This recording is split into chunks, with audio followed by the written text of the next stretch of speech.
Hello and welcome to Season 2, Episode 8 of Carvers and Creators, a weekly demonstration and discussion with pumpkin carvers, sculptors, and multi-talented artists. We please ask that you consider giving us a like and a follow on the platform that you're watching us on, and please let us know in the comments where you're watching from and if you have any questions for the carvers and our special guest. My name is Michael Mondragon. I'll be running the show, moderating comments, and chiming in from time to time. Let's meet the Carvers. First, he is an artist and sculptor from Boston, Massachusetts. He is the 2019 champion of Food Network's Outrageous Pumpkins, Paul Dever. Welcome.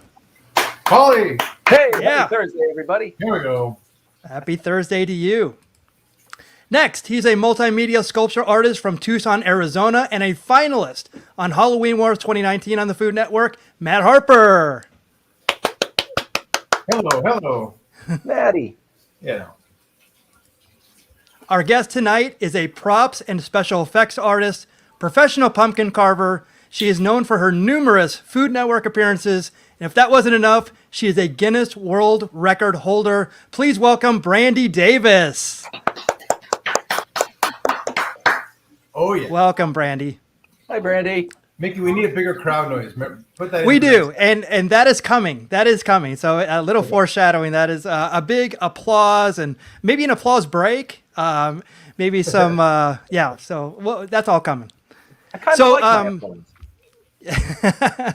Well, we need to like spice it up. Maybe some like the Chicago Bulls when they used to the Alan Parsons Project. We used to have that. They used to have that underneath of it. I like it. Maybe that's too much. Go big or go home, Nick. Yes, exactly. Well, talking about going big, let's look at last week's carvings. Matt, this is yours, and Big Boca. No. yeah. What do you call it? Hubbard, right? That's a Hubbard. Yeah, a big. That was my first big one of the season. That was a Hubbard. I got it, I don't know, Sprouts or somewhere. But yeah, it was the only one I found. I'm like, oh my god, it was so. And then as soon as we got Werewolf, I was like, this one has a nose already. So I was stoked. But yeah, that was like, it was weird to go from format of a little tiny thing like this to that, an actual big pumpkin. So it was super fun. Came out Yeah. great, man. I Hey, love it. I love the Outstanding. scar. Yeah. What's that, Brandy? I said, how long did that take you, Matt? I think I started on the show, so I got an hour and a half in it on the show, and then I think I came back to it, put another like 2 hours into it. Okay. In the Quick work of it. whole scheme of things, yeah. And then the ears I cut out of an old. Actually, it was just like this one. It was a kabocha squash, and so you don't see the green because I just peeled it away, but it matched the same color. Yeah, that's great.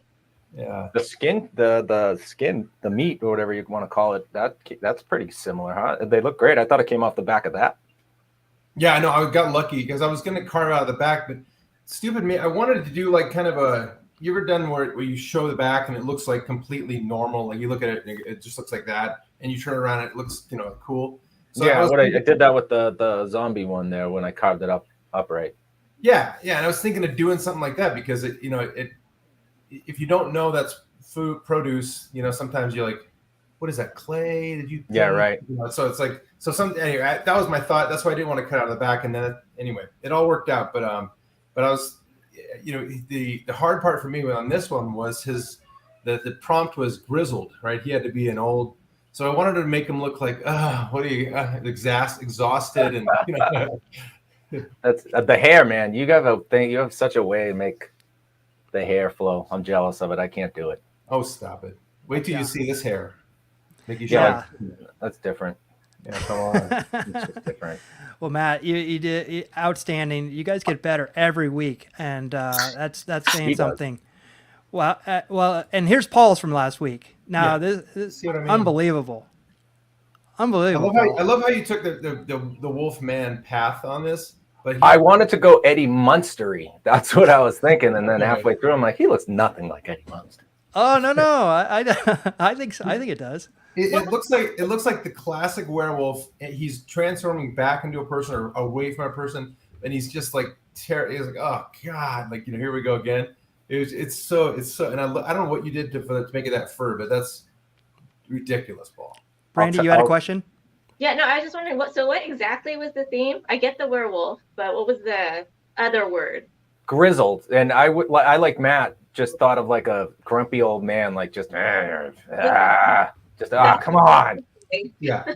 It's like when you walk into a convenience store to get a gallon of milk and two people in front of you start playing Keno and cashing in scratch tickets, so you're there for 15 minutes. That's grizzled. That's the painful look that he's got right there. Yeah. I just want to get out of here. Just let me get my milk. Here, take a 10. Just keep the change. Yeah, right. Hey, look, you won on a ticket. Get out of here. Go, leave. But I'll show you how. I mean, the hair is. Johnny Davis showed me how to do this. Okay, that's like a little linoleum tool. Linoleum tool. Yep. Okay. It takes a little practice, but I mean, if I can do it, anybody can do it. So you just get underneath of it and just layer it. Is that the way it works? Well, usually with that tool, you want to take the little valley of material out every single time, but you got to kind of stop yourself short and kind of lean it forward. So it does take a little bit of repetitive motion. You know, if you've got 45 minutes to dedicate to just putting individual hairs on a squash, knock yourself out. Yeah. I've done that before, but with the pumpkin. Yeah. It's not fun. I love it. Well, just outstanding work, guys. Thank you, buddy. But Brandy, I would like to introduce you to the fourth member of Carvers and Creators. It is the hollow wheel. It is the center spinner, and it will determine what our carving subject is tonight. And here's Paul with the details. Hello, children. Well, this evening we have a blank spot on the board that I would love to let Miss Davis have a shot at. Would you care to add to the board before I spin this evening? Well, Ooh. I have to think about this. Let's see. How much time do I have to think about this? And typically, Brandy, you see on there's a ghost, clown, something aquatic creature. There's something from outer space, devil. So we're like getting in the mode of Halloween now. So if you pick something Halloweeny, that's right up our alley too. So we're open to whatever you pick. And again, it's a 1 in 8 chance or 1 in whatever. Okay. Yeah, well, we realized that it is drawn to the anxiety in your brain of whichever one you don't want to carve. That's exactly where it goes. So I'll give you the rundown of what we do have, Brandy. I had to find my marker first, so I didn't write on it permanent. So who gave us Ghost? I think that was last week or a couple. Weeks Someone before. gave us a couple weeks ago. Maybe Gabriel. Maybe it's Gabriel. No, you know he who did gave Primate. it to us? Creature Kid gave it to us. That's what Adam. it was. Yeah. Adam gave it to us. It's a good one.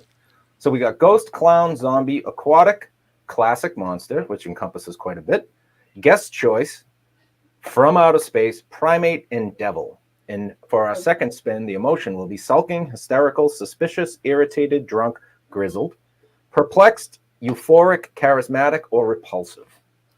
Okay, I have something. Okay. Okay. I'm sorry for if you guys have to carve this because it's kind of double the work. How about conjoined twin? Oh, That could be really. I'm just gonna write twins because everybody knows I'm not the world's neatest. Okay, but it has to be conjoined. You know, that mutated kind of. Yeah.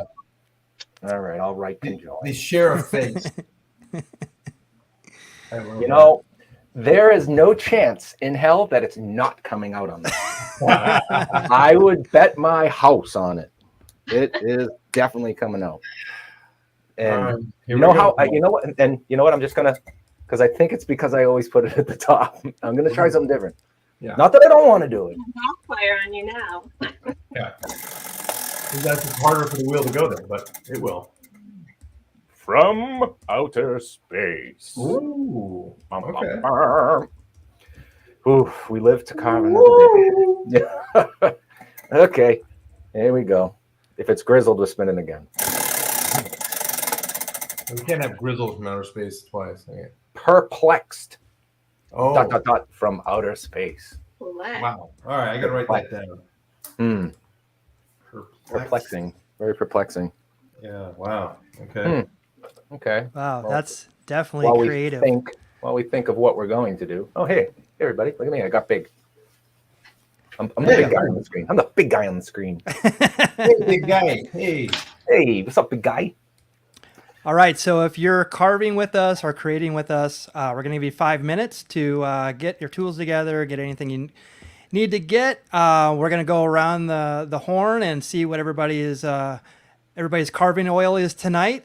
Brandy, we're going to start with you. What are you drinking tonight? What am I drinking? I'm sorry. Yes. What are you sipping? What are you? Is this The like beverage of choice. Yeah, no, it can be. There you go. Oh, She A gets it. probiotic. I do. I love these. I mean, this really feels like an advertisement. This is so strange. I'm like, There you well, go. maybe they're watching, and next thing you know, you'll have a contract. A check in the mail, right? Exactly. I do not. I've been drinking those for years, and if someone offered to show me the receipt of how much I've spent on those over the years, I wouldn't even want to see it because the price. I mean, the total's probably astronomical. But Oh, God. favorite thing to drink like all the time. But usually when I'm carving pumpkins, I just have it there because I forget to get up and eat and do many other things. So that's always my go-to. Nice. Very necessary. Well, Love Paul, what have you been spending your paycheck on? And what are you having tonight? Well, Mickey, what I have is a beautiful Allagash haunted house hoppy dark ale So Ooh. from the good. wonderful Allagash Beer Company in Maine. It is 16 FLOZs and Oh, wipe the sweat, that's a lot of Oz.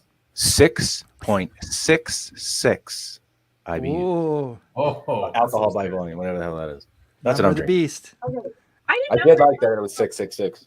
I didn't know we were supposed to like talk about the titles and the ounces and all. Oh, wait, you've seen nothing yet.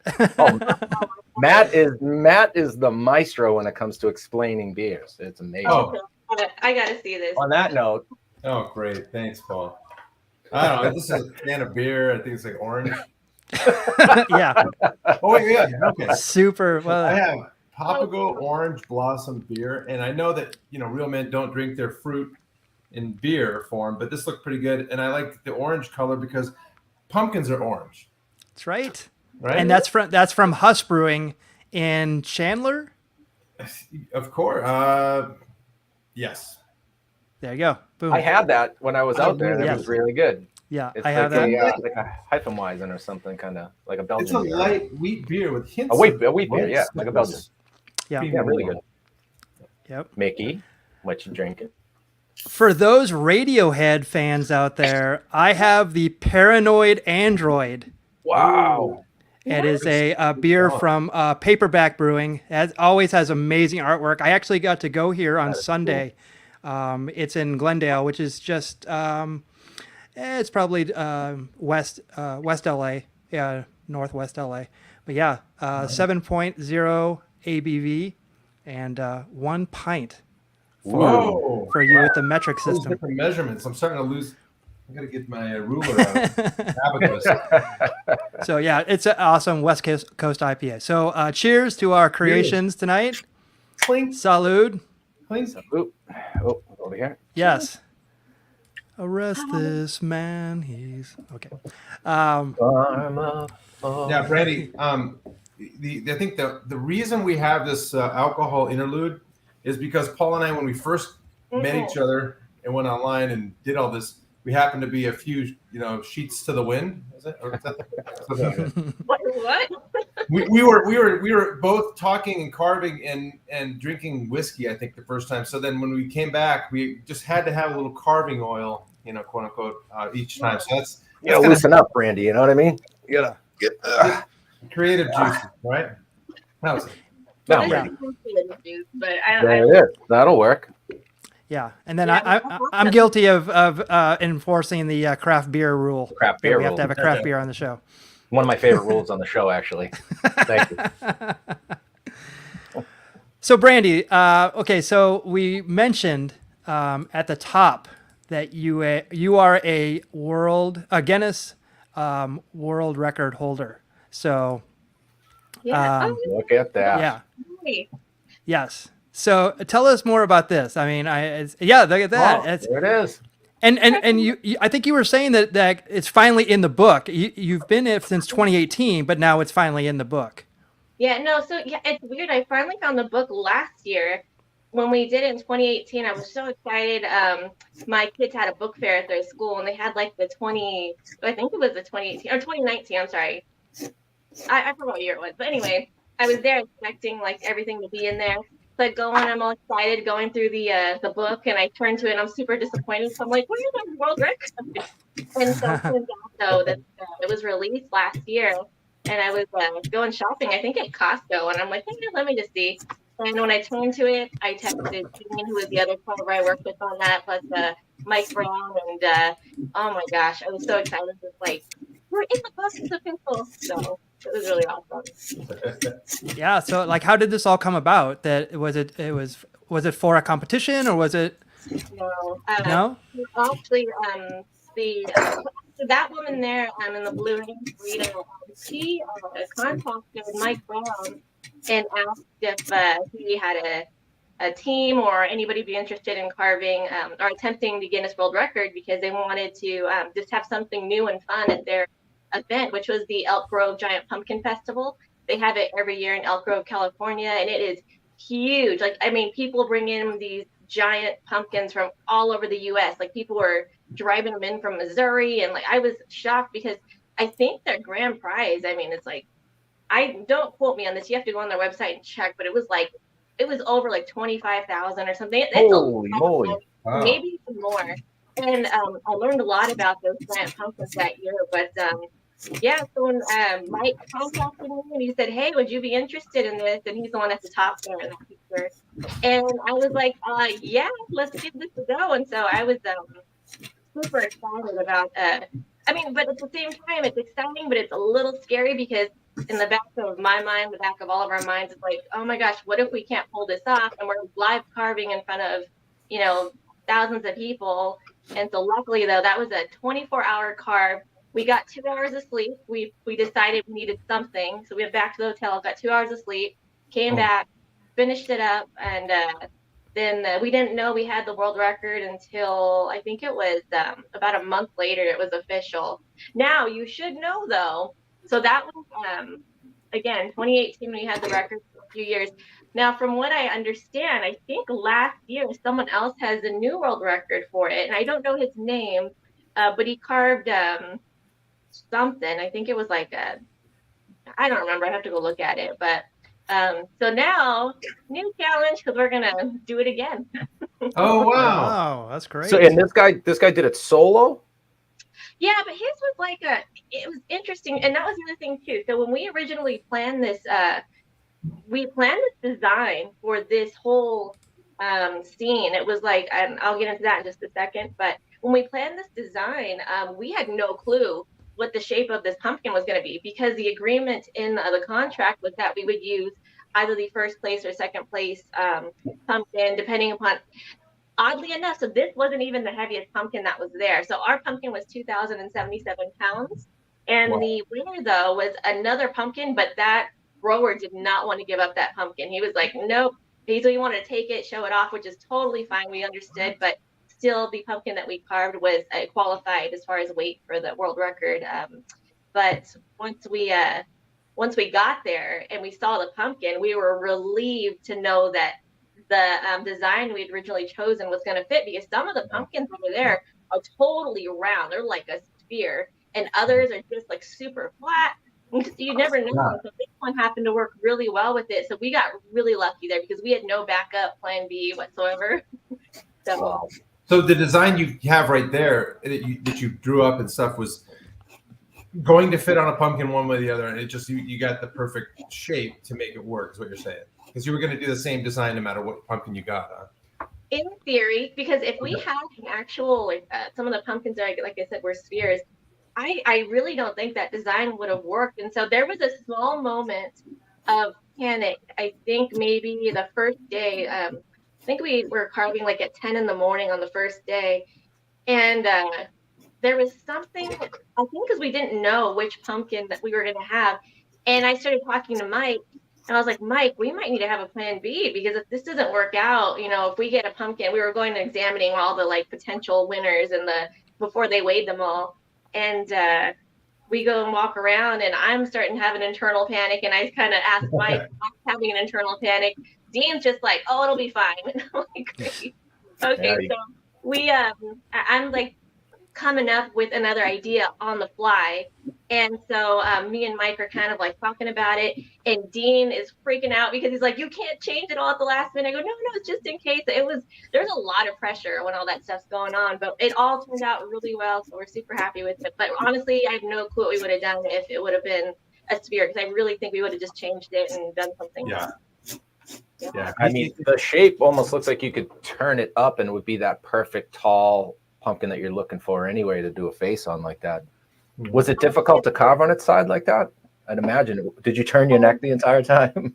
No, actually it was really, so I've actually carved, this pumpkin was kind of based on one of my previous designs. I've done a sleeping pumpkin before, and I think it's oriented the opposite direction, but so I was very used to carving those. And I think too, because Mike and Dean were so just skilled at what they do, I think it just flowed really well. And we all kind of would take turns on certain portions, and we'd all switch it up. And the idea was to carve for a little bit on our sections, and then we'd all rotate, because we didn't want one section to look like my style and one section to look like Dean's style and one look like that. We want it just be all nice and cohesive. So but no, it's actually really great. I was super happy with the shape. I really like really odd shaped pumpkins, because I feel like it adds character to what you're carving. But at the same time, I mean, you can always get creative no matter what shape you get. So that pumpkin though, there was no way we couldn't lift it up even if we tried. It was so freaking heavy, and also the bottom side too, just totally flat. Like there's no way. We looked at it from all angles, and yeah, those things are crazy. Like I had to go inside of that pumpkin to gut it, because that's one of the requirements. Mm-hmm. And I have a picture on my Instagram page of like just my legs poking out, and me, stupid me, I'm like someone goes, oh, who's gonna go in to gut the pumpkin? And I'm like, I will, super like excited about it. And then I get in there and I'm like scraping away, and I'm like, this is a terrible idea. but at the same time, I actually enjoyed it, because I'm not afraid to get messy. You guys know, if you're a pumpkin carver, you cannot be afraid to get messy. Oh, yeah. And so when I was in there, though, I was just totally fully clothed, and like, because I remember there was a woman, I forget her name. I think her name was Shannon. She gave me a tip after the fact. He's like, oh, well, when I do those, I usually put on like one of those rain ponchos, and I'm like, oh my gosh, why didn't I think of that? And so we put down a piece of cardboard in there, though. But we had to get like every single seed accounted for. Some growers, I found out, when you're doing big projects like this, you have to take photos. We actually had to document every single step of the way with photos, video. And when we were scraping out the seeds, we had to get buckets of seeds, save them for the grower, because I found out those seeds, depending upon the grower's preference, they can be auctioned off, and those seeds go for like hundreds and sometimes thousands of dollars for a single seed. It's like crazy. Wow. Oh my God! For individual seed. Individual seed, because if that pumpkin grows up to be one of these huge giants, then you can enter it in a contest. You can grow more pumpkins, and it's like an investment, really. And I did not know that until we got there. But some growers are so particular, and they require you to document every single seed that you pull out. Luckily, ours didn't. He was super cool, and it was super intense. But I would honestly do it all over again. Like it was so much fun, very little sleep, but honestly, what more can you ask for? Yeah. It sounds like you're going to do it again, right? You now the gauntlet's been thrown down. You got to go beat the next world record, right? I know. There's always more, always stuff to do. I think I would if there's another opportunity. I actually really love doing these like really big projects, and and even people. So aside from this and other things, I actually really, really one of my kind of fear. It's just one of my dislikes in life is being on camera. I actually really, really don't like it, but I do it because, like for instance, So people would ask me like, well, why would you do Halloween ones then? Or why would you do Outrageous Pumpkins? And I said, because it's the experience and the challenge. Like, tell me another place I could get those resources and the venue and all the tools. They give you everything you need in order to get the result you want, because they want a good show at the end of the day. Right. So there's really not too many places that you're going to be able to have that all those resources to really create like these. I have a lot of crazy ideas in my head, and I can't sleep at night sometimes because I need to get them out. And sometimes doing these shows is the only way I can do it, or doing these big events. So it's like a blessing and a curse. It really is. It's the stress that comes along with it is kind of wild. But like you said, why turn down an experience like that? It's exactly what you want. My only add to that would be like my wife tells me all the time, you just say yes to too many things. You gotta do it like in normal life. So I gotta stop that part. But the part I never say no to is like the carving thing. Because I mean the little window opportunity we have during this time of year is so small. So it's a really busy month, but I wouldn't trade it because it's like so fun to go do these things and talk to people and do it live. It's just the way I look at it is you just kind of like go through the whole like season. For me, it's September, October, sometimes November, and just even if I lose sleep, I always tell myself it's okay. I will sleep in November, and that's okay, because because sometimes like it can get pretty intense, especially if you don't say. And I think that's another thing I've learned to say no to some things, because I had just thrown myself out in previous years. I think my final year I did that was 2019. I think we had filmed Outrageous Pumpkins, and I had done so many crazy big events, and I was just lacking on sleep. So by the end of that particular year, I was like,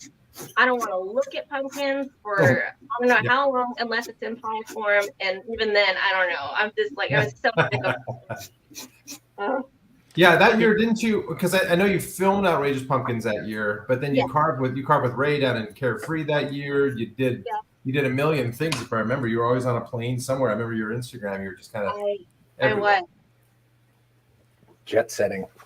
Yeah, it and then Outrageous Pumpkins. It was like all the different time zones and having to readjust like your sleep patterns, and plus that with just no sleep, I'm like, half the time I had no idea what day it was or what time it was. I'm just like, I see orange everywhere now. It's all but yeah, it's becoming a professional pumpkin carver, which is weird because I think only several years ago I started to really embrace that, like, you know what, I am a professional pumpkin carver, which is weird because some people, would think of that, or if they would look at me as that, like back when I first started, and I had no clue what I was doing, and sometimes I still have no clue what I'm doing. But it's weird though, because all the adventures it takes you, like how you were saying that when you do say yes to opportunities, and that gives you more opportunities sometimes and opens the new doors. And it's very fascinating how that happens, because if it wasn't for pumpkin carving and saying yes to some things that I was even afraid of to say yes in the beginning, there's so many opportunities I would have missed out on, so many people I would have missed out on getting to know. It's so wonderfully wild, this whole adventure. It's like a living in this weird dream sometimes. Like, I mean, I'll never, like, would you ever guess like you would have been doing like this kind of show, and on other shows, like when you were a kid, you're like, I'm gonna grow up to be a professional pumpkin carver? Never. No, but all right, let me ask everybody this, because you're lying if you say no. Who practiced their autograph as a kid? I still do.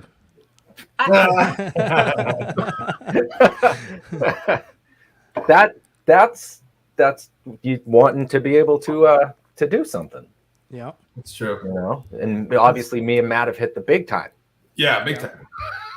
I'm in my basement carving a pumpkin. I do get to talk to the coolest people on the planet. That's my biggest take out of all of this. Yeah, same here. How about this, Paul? I actually have 2 autographs. What? I have one for my alter ego, and then I have one that I put on checks. Yeah, right. So Brandy, a little backstory on Mickey. He was a professional wrestler, like a legitimate professional wrestler. Oh my, okay. I need the story. Big reveal. I'm sorry if you. This is what I was asking before. So is this? I want Mickey, to make cue the this is picture. something to stick with sharing about, but now I'm like so fascinated. So you have to share. You can't. I can't glaze over. Come on, Mickey. Don't deny her, Mickey. Give it up. Well, no, Yeah. no. Actually, hold on a second. Oh, please tell me. Please. He's tell me gonna go get the map. This is the day he does it. Wait, does he have a belt? Oh God, I'm so excited. This is gonna be so great. Please I tell don't me know what he's doing. I don't know what he's doing. Okay. I know what he's doing. I hope I know what he's doing. He's doing it. Oh, Yes. there it is. So awesome. Okay, I have to know what you're doing. What's your stage name? So once upon a time, from 97, 98 to I wrestled into my 40s. It was 2011, and I actually moved from Arizona to California, and actually I started wrestling. Like there was a school out here. I knew somebody that ran a school in Anaheim. Next thing you know, I'm wrestling in Mexico. Then later on, I'm wrestling in Japan and Europe and California and Arizona and Alaska, Hawaii. And so if you're familiar with like Nacho Libre, the movie Nacho Libre. Oh, yep. Okay. I love that movie. So there's a guy and his name is El Snowflake. I wrestled him before. I used to wrestle him on shows in LA and stuff like that. So he was, but yeah, I moved out here and it was just one of the things I kind of fell into. I was super interested in it and I met someone that did it. I just happened to be moving out here. I moved out from Phoenix to LA in summer of 97. And next thing I know, I'm just kind of training and it just started happening. And my art, like I did a lot of branding and logos and t-shirts and flyers and at that time, a lot of video work and all that was kind of like my payment for training and stuff like that. So eventually, I was on an MTV show in 2006 called Wrestling Society X. I started a promotion called Pro Wrestling Guerrilla that's still running today. I left it and, but yeah, I've wrestled around the world, wrestled on TV and all that good stuff. So yeah, it was a dream. And just every time I did it, it's that's the fun part of it. The bad part about it is I have a separated shoulder, contusions in my head, more concussions than I care to admit. It's Well, you can't remember tough. anyway. Yeah. It's tough. Yeah. So it's a young man's game too. And if I just couldn't make enough money to justify going to the hospital all the time. So, which I did quite a bit as well. Holy cow. Okay. Right? The show just gets crazier and crazier. You thought you were just gonna carve and talk. I have to know more. I'm sorry. Okay. So No, did you share your stage name? my stage name was Disco Machine. I used to come out with a disco ball. I can pull it up here. Wait, no. Do So it. this is the best. So he comes out. I don't know if you were a heel at the time, but he was. Oh yeah. He comes out. So he's the hated one, right? So he gets out there. He's Mr. He's Mr. Good looking, and gets out there, and then whoever has to wrestle him is beating the bad guy. But first thing he does, he goes out and he pulls a little disco ball out, and he either holds it himself or he has the ref hold it, and he dances around it, like as right before the match starts, and everyone just goes nuts booing him, and yeah.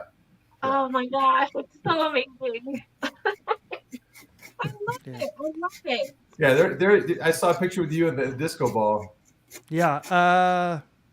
Yeah, there's one of you holding it, or the ref holding it. Yeah. That's Yeah. awesome. Yeah. So like, that's at the Mayan. There's the Mayan Theater downtown. That's the world's largest mirror ball. Wow. Legitimately. Yeah. So that's the whole thing. Yeah. Here's the referee holding the disco ball and everything. Yeah. Oh, So- awesome. Awesome. Yeah. Oh my I love it. Yeah. Shout out to Super Porky. He actually just died recently. Oh, And get this. He's only a few years older than I am, which is crazy. He looks about 100 years older than I am. Yeah. He's So about 100 pounds heavier than you were. yeah, that's for sure. The late Roddy Piper. So yeah, Nice. it's a whole thing. The rowdy one. Did you miss it? Sorry. Do you miss it? Oh, not a bit. Not a bit.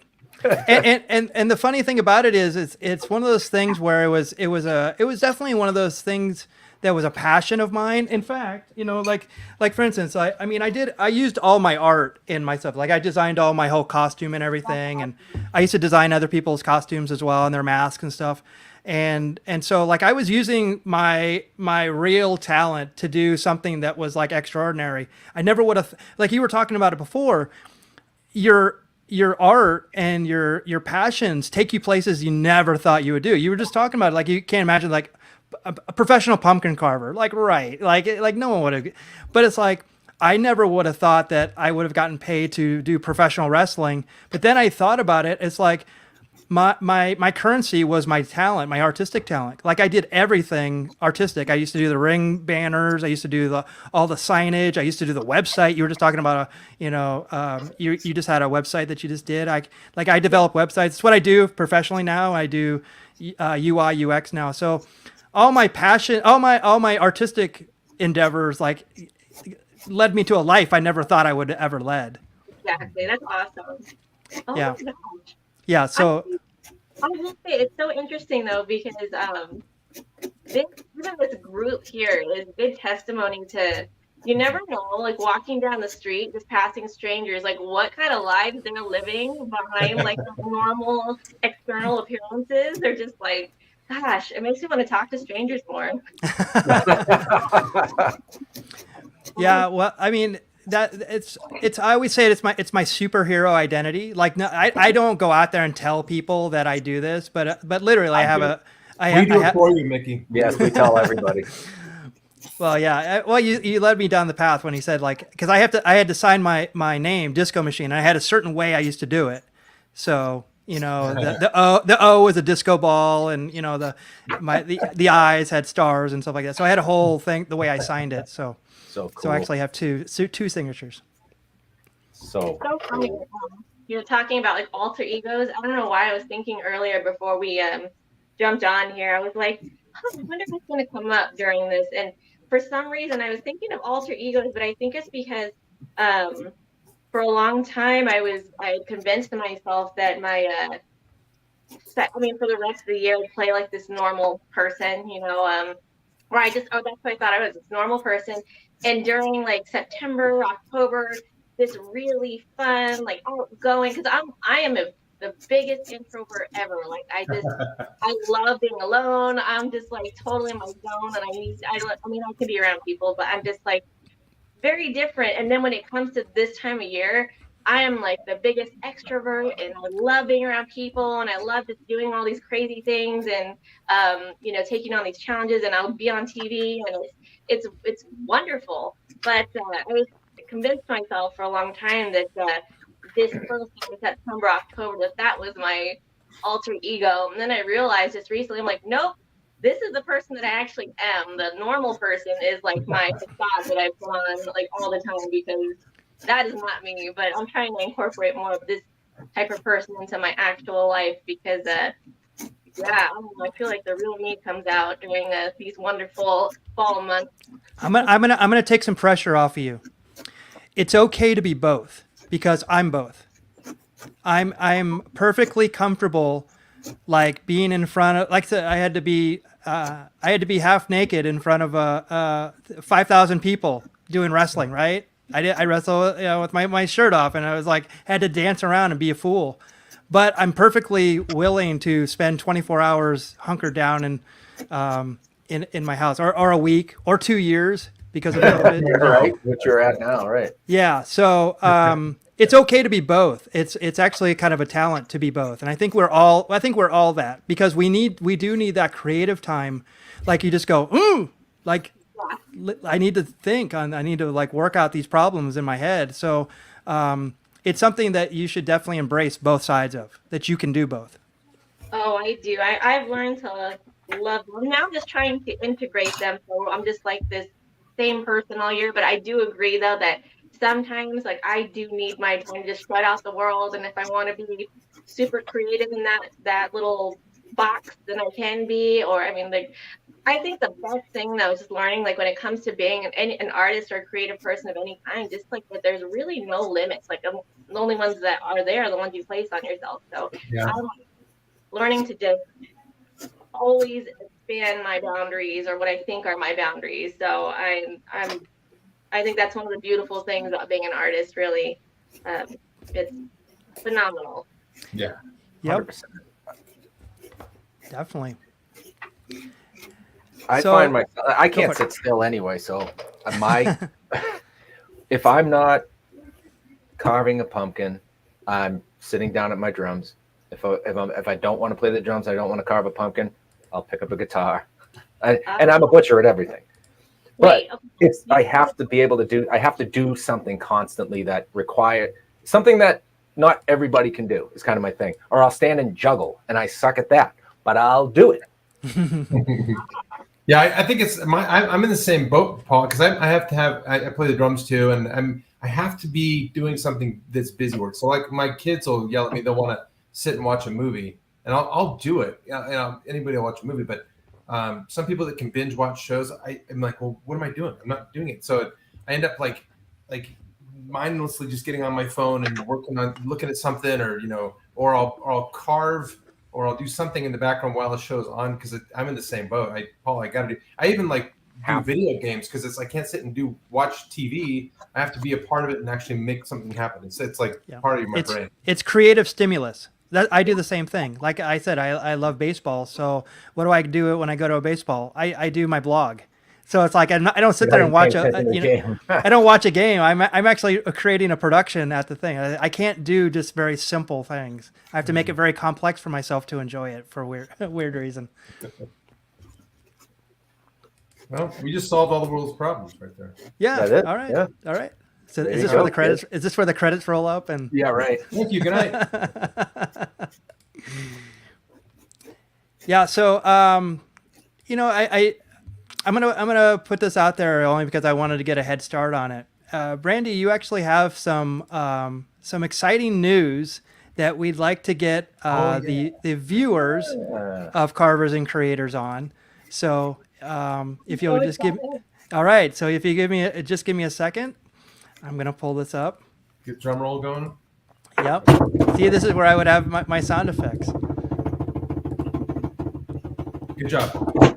Oop. Whoa! So let me. Great cover too. I know, it's amazing.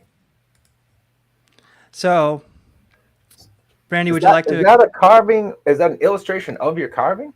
Yeah, so this is an interesting project. I'm like okay. It's almost like this relief in a way too. I'm super proud of this. And I don't say that about a lot of my work that I'm proud of it. It just kind of is. But this though, I'm super proud of because not only the length of time it's taken to do this, but also just because I feel like it's one of the more creative things I've done. So, and I can't take all the credit either. So this is a really wonderful collaboration project between me and one of the best illustrators on the planet, Britton Scott, who, oh my gosh, I can't even tell you how many hours of work he's put into this book with me. And we had this idea. I called him up one day and I was like, hey, Britton, yeah, so you want to kind of collaborate on a project with me? It might take away a lot of time and it's kind of crazy, but and I have no idea what's going to happen with it. And this was probably 6 to 8 years ago now. Oh wow! Okay. So when I was living in an apartment at the time, and I had like nowhere to carve, and I'm like, you know what? I'm gonna do this. So I carved like 10 pumpkins in like I don't know how many days. But I was exhausted, and I didn't want, and plus other extra pumpkins I had to carve for other campaigns I was working on. But I really wanted to get this book. I just had this idea in my head, and so. Basically, the Peculiar Book of Pumpkin Poetry was born. It's taking my real life pumpkin carvings, and Britton has kind of superimposed them into these wonderful illustrations that he just, I don't know. I really don't know how he created these because they are so wonderful and whimsical. And like when I originally thought of the idea in my head, I was like, oh, you know, when you just wish that, especially when you're collaborating with another artist, like when you just wish like somehow you can just transmute or not transmute, but like project the thought of it without having to create all this like concept art. But I was like, oh, and I didn't think he was gonna get it exactly how I wanted, and he sent me back with I gave him a quick description to do this mock-up of a scene, and he takes the day and he sends me this image back, and I'm like, holy cow, this is amazing, and I was so excited, and from there it just kind of took off. So we created all these images, and I wrote some poetry that goes along with these pumpkin characters. So it's all my real life pumpkin carvings, and they're put into like these really crazy, funny, whimsical themes with these really cool poems that are just kind of cheeky and fun. And then at the back, there's like a making of and how the book really differs from really any other children's book out there. And I say this is a children's book, but it's really I call it for children, or the children at heart, because that's like my whole mode. I'm like a child at heart. So it's basically going to be available October 1st. It's going to come out in hardcover and paperback. Ebook is I think it's available for pre-order in a couple days. I have to get that link up, but so it's taken forever to get out because we had so much going on. We kind of let it fall by the wayside. And at the beginning of this year, I'm like, you know what? I don't care. I'm just gonna get it done. And I got in touch with the publisher, and we got the ball rolling. And it is set to come out October 1st. And I am like super stoked about it. It's just like one of the cooler things that I've done. That is awesome. Congratulations. Yes, for sure. You know what I also love about the story, honestly, Brandy, is that it's 8 years old. You know, that's how it kind of started in your head back then, and now it's coming, literally in a few days it'll be out. So the thing I love about that is like everybody that watches, every artist has stuff that just sticks in the back of their mind that they want to do. And I think the lesson is just keep at it and just like make it happen, even if it's down the road. You don't lose it, because I know, like you talked about being proud of it. I have utmost hard time as well being like proud of something I did, and I always find holes in it, and I should have done this or that different every single time. So I think that just speaks to like, if it's in your head, it stays in your head. It's worth doing, and stick it out, even if it takes forever. Well, and so last year during quarantine, kind of to what you were speaking on, I was going through this really old external hard drive of all these images that were from the book. And, because a couple of years had gone by, or maybe several, more than a couple, had gone by, and I hadn't really seen the images in a while, and I hadn't really read the poetry that I'd written originally for it.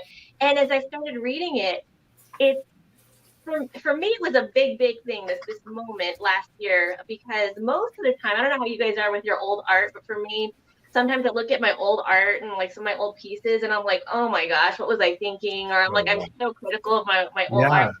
And this particular project, I looked at it and I was like, oh my gosh, like, why did we not do anything with this? This is actually really good, and I'm super proud of it. And those thoughts and those words to be coming to my mind or out of my mouth, because again, I try to either be like super humble about my work, or just I'm the opposite, super critical of it.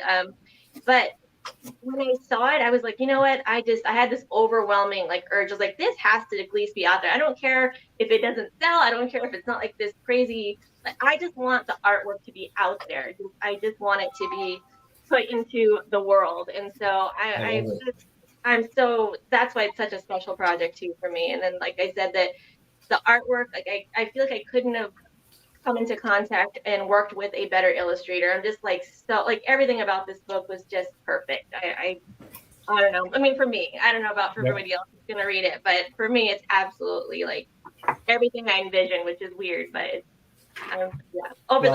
it seems like people are excited about it just from the chat. So we're going to extend this a little bit. And so if you're out there and you're within the sound of my voice, I want you to go into the chat, and I want you to put the hashtag Carvers Creators in the chat right now on whatever platform you're on.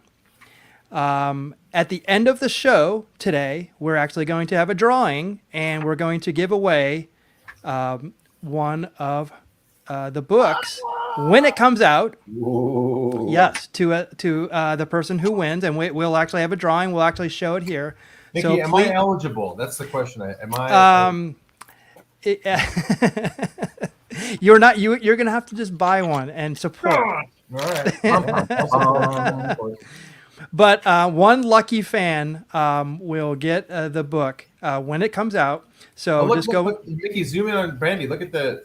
Oh yes, let's. Oh, you can get some photo. Oh, let's go. We get a little preview here. This is awesome. Looks like a live reading.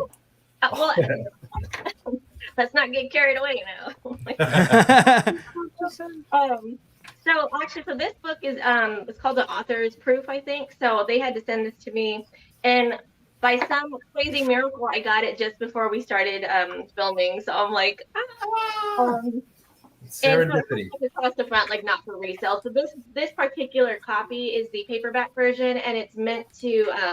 I have to go through check for errors and offset printing and whatnot. So just to make sure that things are where they're supposed to be and how they're supposed to look. And so, but honestly, so far so good. So, so yeah, this is like inside, like some funny little scenes. Oh, look at that. Cool. Right on. You weren't kidding. Look how perfectly those are weaved into the background. That is so cool. So there's this one here. Wait. Oh yeah, yeah. Oh, the cover, yeah. I just love like everything about it. Like there's this one's my favorite. I don't know. I just love this little. Oh, super cool. seeking So stand. anyway, it has this, and then it has a little portion in the back too that talks about the making of it and about the author, about the illustrator, and I'm just like super over the moon. I can make these things. So That is and then so cool. I include this when I did the book, the making of it, because I just wanted people to understand like why this book was really, really different from that. I mean, technically, yeah, I thought about maybe just illustrating the pumpkins and having it like that, but I'm like, you know what? I just want to do something that hasn't been done before, and so I think that is the life of a pumpkin carver, just doing things that haven't been done before. That's so, it. Exactly. That's it. Yeah, and not to in the amount of time that goes into carving a pumpkin, to not have that immortalized on there and to all of a sudden turn that into like a drawing would be almost a crime. You gotta showcase that stuff. It's just like exactly, yeah. It's such a temporary medium anyway. Why not just immortalize it? Exactly, and I think that's probably something that I don't know. Maybe I'm sure all carvers get asked that. Like when you carve live, I think one of the main questions is like how can you carve that on a pumpkin, or how come it's not like in clay or like in something else? Because I think the main question I get a lot too is like, aren't you sad that like that's gonna rot? Like you can't save it. And they start to like frantically. I can tell that they're searching their memory bank, some type of like saving grace, so I don't have to lose this precious artwork that I've carved. And I'm like, you know what? That's the beauty of it, though, that it's ephemeral, that it's going to decay and rot, and it's not going to be here tomorrow or however long. Because I think for any of us, we've all kind of unanimously understood that if we were to do this exact same sculpting in clay, it would not be nearly as cool, for one. Like it would probably just get kind of passed on by. Don't get me wrong, the talent would still be acknowledged and all that, but there's something so beautiful about the fact that it's not going to last forever. And so. And then I always tell people you can take photos. Well, the thing about clay too is with it being additive is you can take your time. You can take months on it if you want, because you can make the mistakes and you can make the adjustments. You're on a clock. The moment you cut into this thing, you can't go at it. You can't say, I'm going to put it away for a week and get after it when I get back, because it's going to be a moldy mess by the time you get back. So it's like being timed. I always feel like I'm being timed no matter what. I have learned to slow down, soak it down, wrap it, and know that if I keep it in a cool place, it's going to be okay for a day. Like, we can go back tomorrow and finish it. But yeah, it's to have it live on in the book is such a cool thing, because it is a little bit sad. It's great to look at the pictures, but just imagine if you kept every pumpkin that you ever carved. You'd be like a sneakerhead has like 1,400 pairs of sneakers. You'd have like a pumpkin. You'd be a pumpkin head. Yeah, you just have one room. I'd have to move out. That's for you wouldn't even be able to open the door because they're round and the damn things would want to fall out on you. Yep. But I love though that I think again that's part of the charm and the appeal of it though, and I just there's something so freaking amazing about it. And plus, I think because we're taking something that is ingrained in people as this I guess nostalgic kind of pastime with their families, and because everyone remembers growing up carving pumpkins as a kid, and it's a different version of it. But so when people see that and how it's kind of evolved over the years, and now it's done totally differently in our world anyway, I feel like there's this wonderful surge of inspiration that comes to people who've never seen this type of carving before, and they're like, wow, and it just opens up the door to like these new possibilities. And so, and I love seeing like all the new pumpkin carvers coming out like onto the scene, because there's just some amazing stuff coming out, and I just like it's that mutual inspiration that's happening. Yeah, I love it too. We found, Paul and I and Mickey, in this process of doing this fun show, is that it's nothing but an accepting community of really cool people that are just like, and it's not like, someone trying to leapfrog you because it's a business. Now they're going to take your work. It's more of like, wow, how'd you do that? I really like that. And, and each week is different. And the fact that it's ephemeral, like you said, is also part of that magic. And because it's relatable, everybody sat down as a kid and tried to carve a pumpkin, and then when they see this and they see that what can be actually done with them, let's try that, and that's the part. I swear, I think Paul and I will both agree. Anytime we get in front of a crowd or we're talking to a corporate group or whatever it is, it's like that's what people gravitate towards. So like, okay, I've done the triangle stuff, but I want to do a nose, like, and just like walking through that is like so fun. So fun. That's one of my favorite things. So every year, I don't care how tired I am, I don't care how jet lagged I am, I don't care how many events I've done or how little sleep I've gotten. I always, every single year make time to do.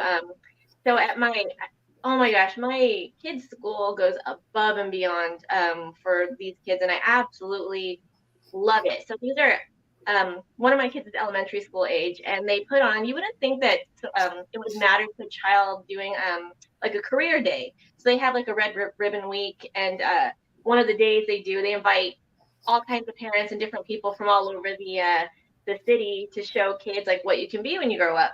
And so I've become one of the popular attractions there, because I set up my pumpkins, I set up all my other artwork, and now I have a book out. And so the woman from the school named Miss Carmel, who puts on these wonderful career days for these kids, she is wonderful. I love talking to her. And I remember the first year, she's like, I really want to get these kids inspired and to know what they can be when they grow up. And so she likes all these unusual, you have like very, like, I don't want to say like a normal, because I feel like everyone, when they're in their craft, to them, it's anything but normal.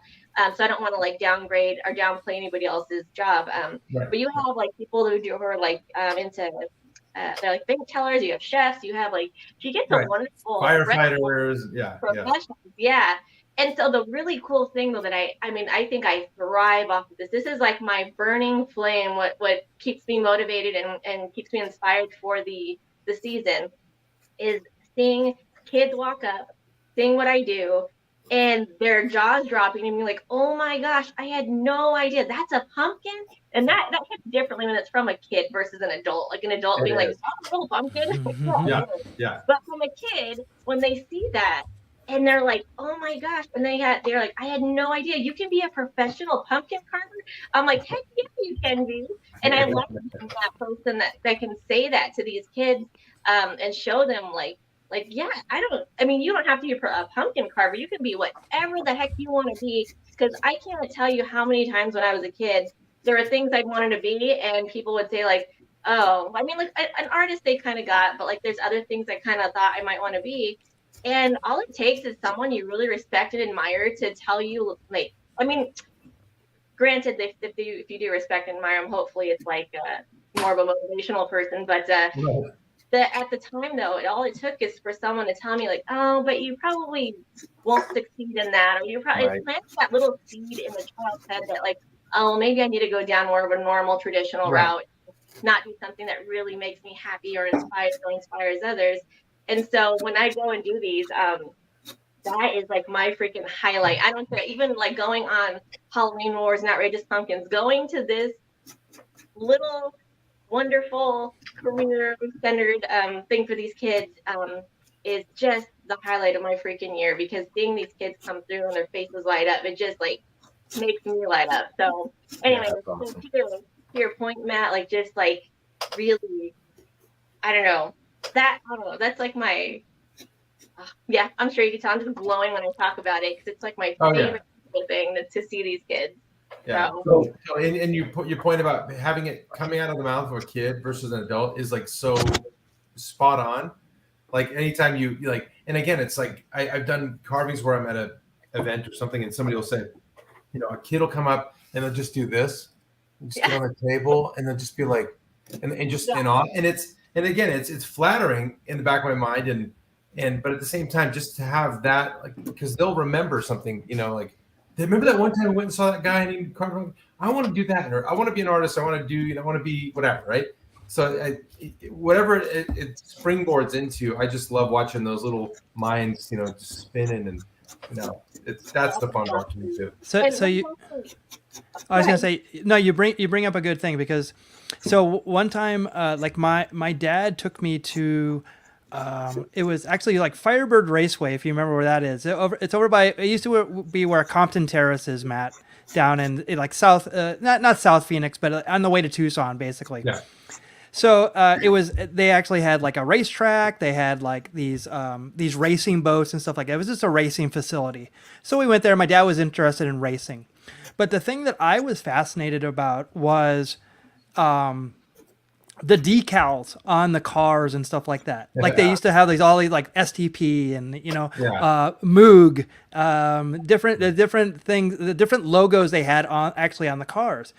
So we actually went out there one time because my dad was all involved in it, and like the thing that I watched from like this big tower, we actually sat in there, but I didn't watch any of the race. I watched this guy. He was painting all the advertisements on these boards. And then he had this big sheet, and then he would put it on there, and then he would like pat it. And what I found out later was they had this like graphite, and he would like put it on the paper, and then he would like pat it, and it would put it on the board, and then he give that as his guide, and he was like painting these by hand, all these logos. And I was like, oh my God, like this is amazing. Like I'm watching this guy do like everything that I'm super fascinated about but want to do. So you never know. Like when you're doing these types of things, who is going to like take that little nugget as a kid and go, oh my God, I remember like going to school, watching this girl, and she was painting, or not painting, like carving these things or painting these things or doing whatever artistic, taking that little nugget and like going, that's what I want to do, more stuff like that. And it's fascinating. Exactly. Even if they don't end up doing pumpkin carving, I just like the idea.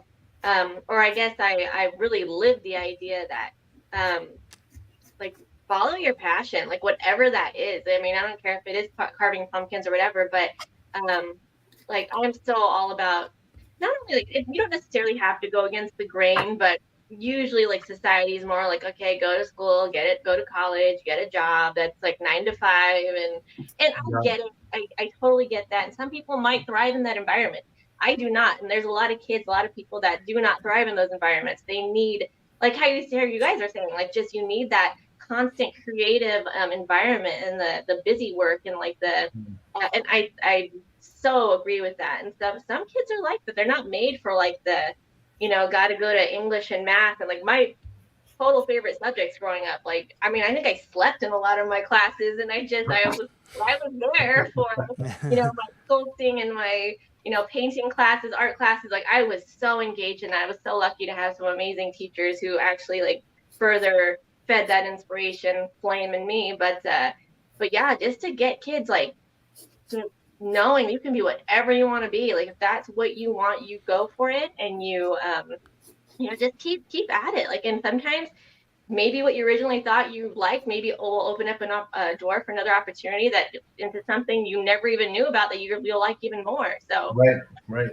But you got to experience. You got to experience it to get to know that. Yeah, and it's the people who just kind of like accept mediocrity that never get to experience those things and know what that next thing's going to be. Yeah, I love that. That's such great advice, Brandy. Well, that brings up a good point too. When you said you were so engaged in the sculpting and the painting, you're actually a very accomplished painter. on top of being a professional pumpkin carver and a sculptress. And an author. Is it a sculptress? Or a sculptor? That I don't. You know what? I'm all about either one, but sculptress sounds really cool. Sounds pretty good. Yeah, sounds good. But look at this, guys. Seriously, that's on a feather.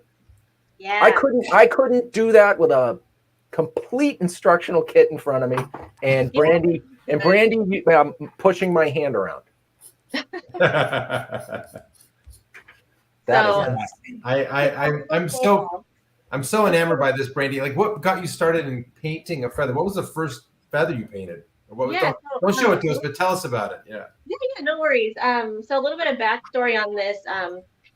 So I really kind of juggle with the ideas of which is my first love. Is it my feather painting or my pumpkin carving? And they kind of go like this depending upon the time of year. But if I'm not doing pumpkin carving, I'm usually working on these. And they started off as an experiment back in like 2006, I think.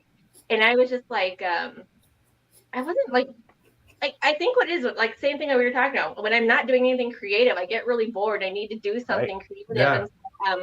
And so for those that don't know, my dad's full Apache Indian, and so we would go to powwows a lot and go to different things, and so we'd make a lot of our regalia.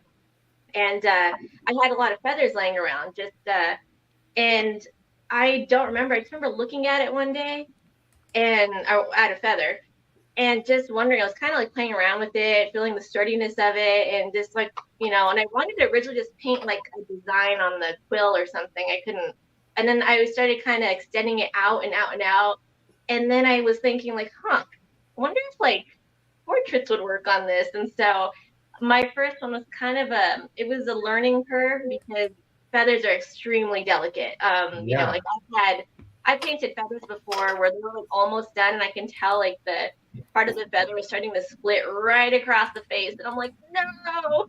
So they are totally a labor of love, and and so much patience goes into these because they're so delicate and so fragile. I guess that's the word. And there's so much detail that goes into like a little small area. Like sometimes the faces on these are no bigger than like a nickel. So there's tons of and it's all hand painted. It's all acrylic. I like acrylic better on these because the drying time is it works with me. Versus oil. I got started in 2006, and I tried one, and it didn't look anything like this, but it still was well received. And then I started entering them into different contests, and they basically started becoming award winning, and I got recognized for them. And I actually have so one of the war veterans of our tribe named Chuck Bowers commissioned me to do it was a commemorative piece for like one of the first powwows held in a combat zone. I think that was in Fallujah in Iraq, I believe. I have it on one of my websites, and so I'll have to like maybe reference that at some point. It's on my Instagram page. I have a really beautiful picture of it. It has 3 like modern Native American warriors in full like just fatigues, and then above that has like it's like a homage like with old warriors versus like the newer warriors. Oh wow! Okay, I think I've seen it. I think really I have too. It totally rings a bell. And so that particular painting was gifted to the Smithsonian Institution. It's in the I think it's the National Museum of the American Indian. So it's in their combat powwow exhibit. And I get my really great paintings all the time. That's one of my favorites. I love that one. It's absolutely amazing. Yeah, that's all. And you know what it is though? So it's interesting because I know like to some people like there's no relation between Native American feather paintings and Halloween pumpkin carvings. But I think for me, I really I started these for the exact same reason I started pumpkin carving. It's because I love the challenge. I absolutely love it.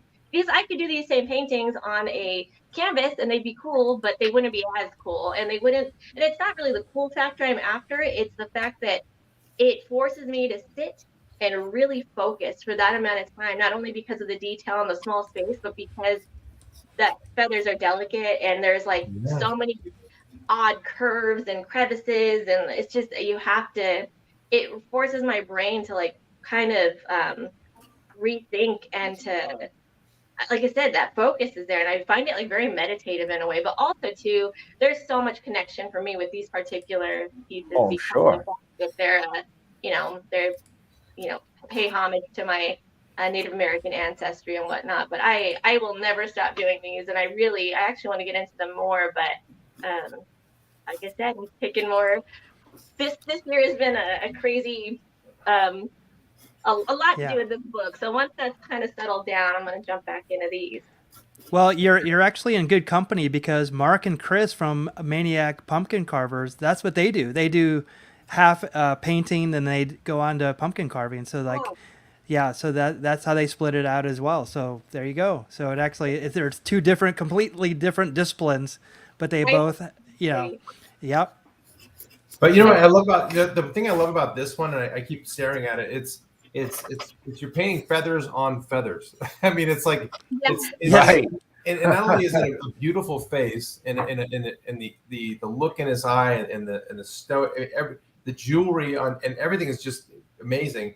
But when you think about that, specifically being on the size of a feather and the delicacy of a feather, it just even blows my mind more. Do these?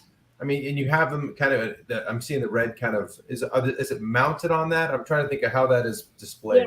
Yeah. So I had a person professionally cut the matting out for me because I used to actually work in a shop that did that, but I never really got to that point. I got too bored.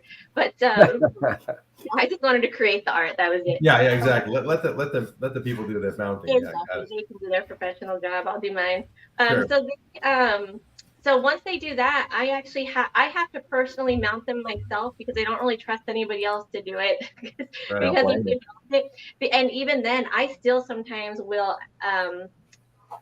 It's a nerve-wracking process because in order to get them mounted just perfectly and not disturb the painting or the feather, that's a tedious process in itself too. So there's a lot of prep work that goes into it, a lot of the time for the actual painting, and then the mounting process and kind of getting it all situated and they get put in the shadow boxes because I like to lift the feather off of the matting a little bit just to create more of that 3D effect. So yeah, I can see that.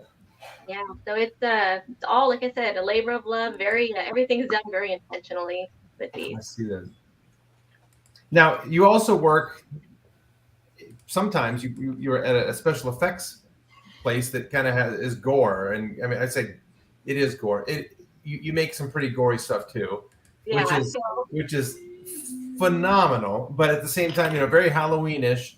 But so not only are you doing, the subtractive art and you're doing the painting, but you're also doing these amazing, crazy like 3D. Props and effects and stuff that are just amazing too. So, oh my gosh. Okay, so that is Ghost Ride Production. So that is a company that I was working with. I can't even think of it. Was extremely recently, and like I said, just hopefully in the very, very near future. I've been taking so much time to do this stuff here. They are. I've done so much research when it comes to hyper real Halloween props. Like I really, really feel like they are like top tier. And I was so like seeing the processes and the creative energy and the just the ideas, everything that was going on there. I would sometimes stand there and find myself like, holy cow, I work here, and because it's an amazing place to work because they and just the stuff that comes out of that shop is just mind blowing because it's meant to be hyper real, and it's a production company, so you would think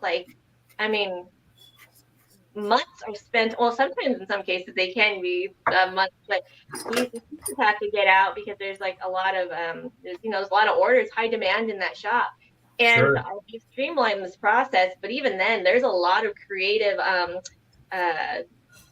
what's it called, troubleshooting. Sometimes it has to go on, and sometimes they've done things that they haven't even done before. So I think that's why I love that environment. I never got bored there because it was constant trying to.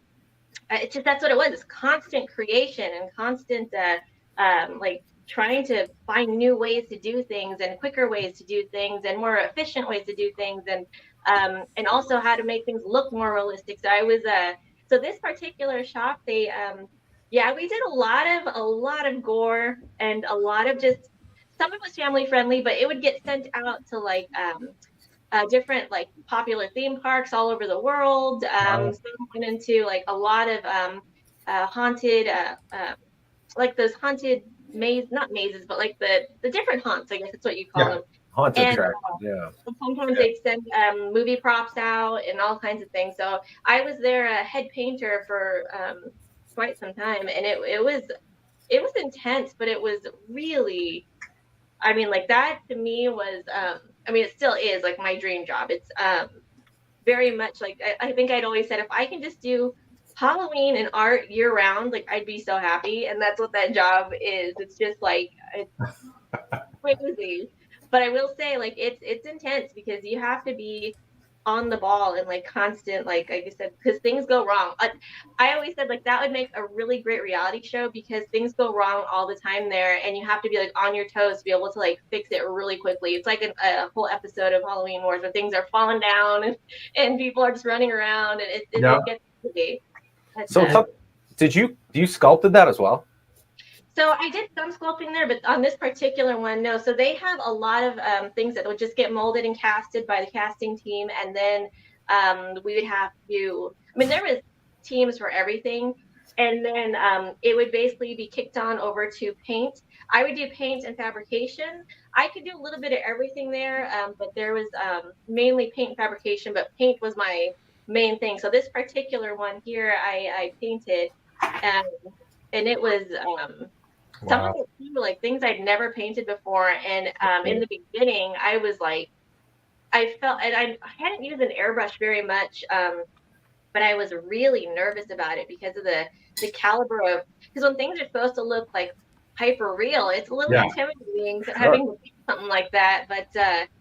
But there's you know, they're all really great teachers there. You know, Michael's the boss there, and he gave me such wonderful tips. And so before I knew it, though, I was just painting these, and pretty good time. And then we just kept going. Wow.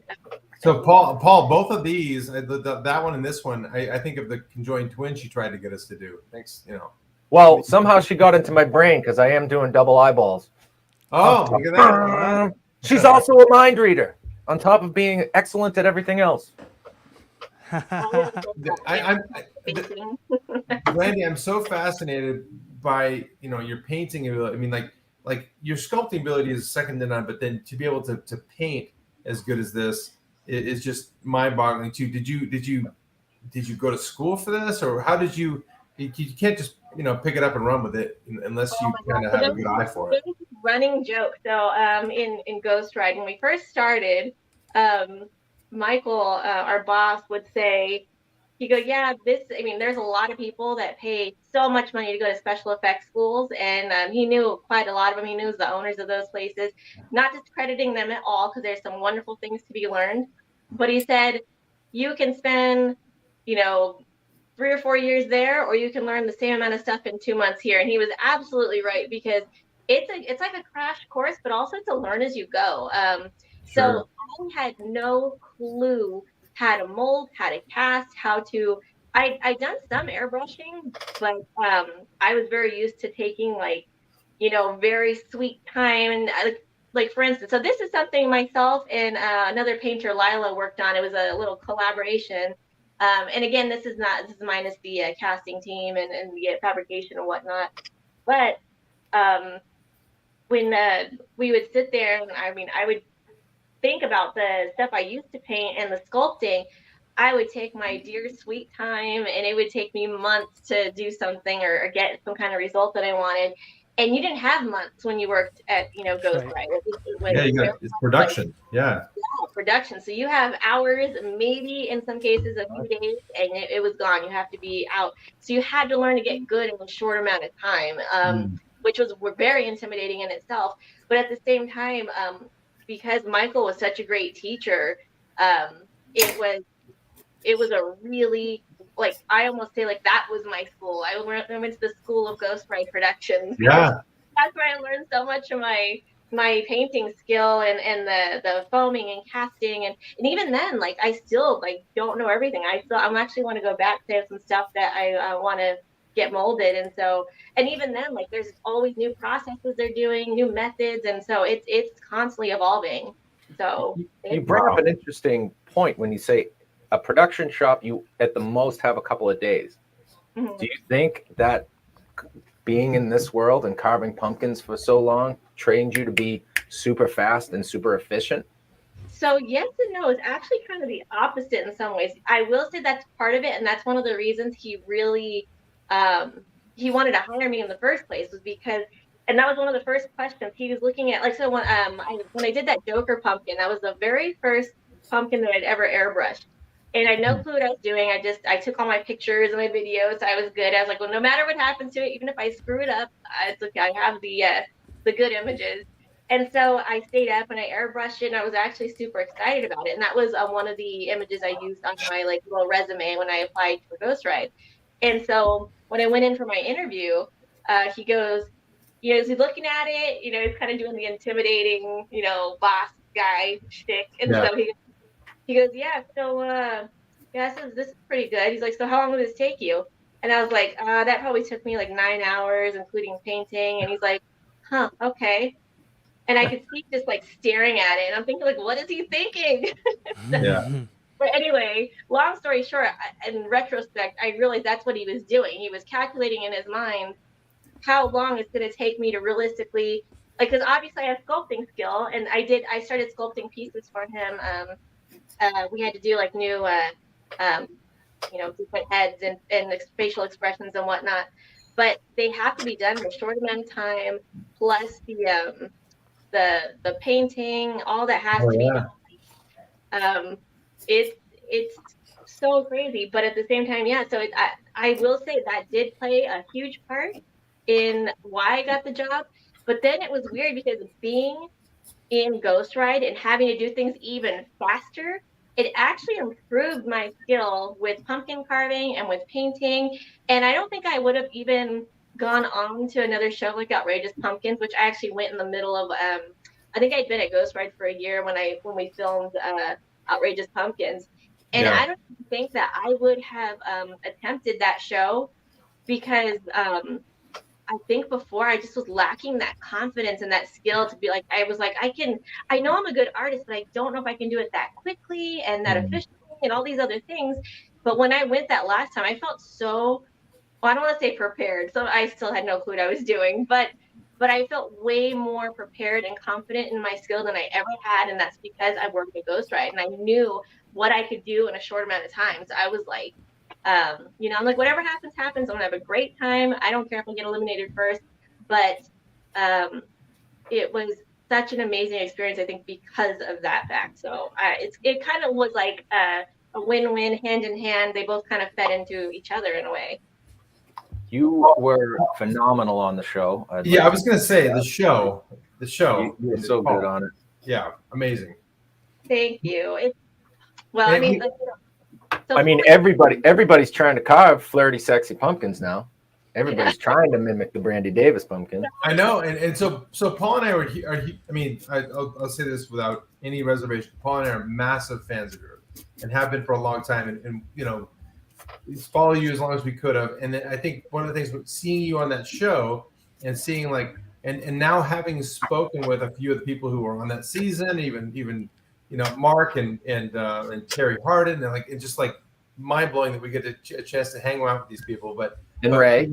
But there's a very special place we have in our heart with the designs you made, because I don't know, there's it's not using a chainsaw, it's not using it's more like what we do, and so it's and I don't know if I don't want to slight anybody because we love all of that stuff, but anyway, just huge respect for the job you did. You should have won, Jesus. Come on. Danny did a good job too. Actually, you know what? Danny likes to rag me that he thinks Frank should have won. So there you go. Payback. Hey, I should have won my year, okay? Come on. Yeah, that's true. You should have too. Everybody should get a trophy. Everybody should win. Let's get a Danny, trophy. I feel like should have won on that one because at the end of the day, it is called Outrageous Pumpkins, and like I feel like, I mean, I didn't even. I mean, I watched most of the show, but when I was there, you know, when you feel like you've lived it, you don't even watch it. Yeah. But at some point, we were off the set because they were filming Danny and the judges and him going over one of his things, and all I can remember is being like far back. We couldn't like really see what they were doing.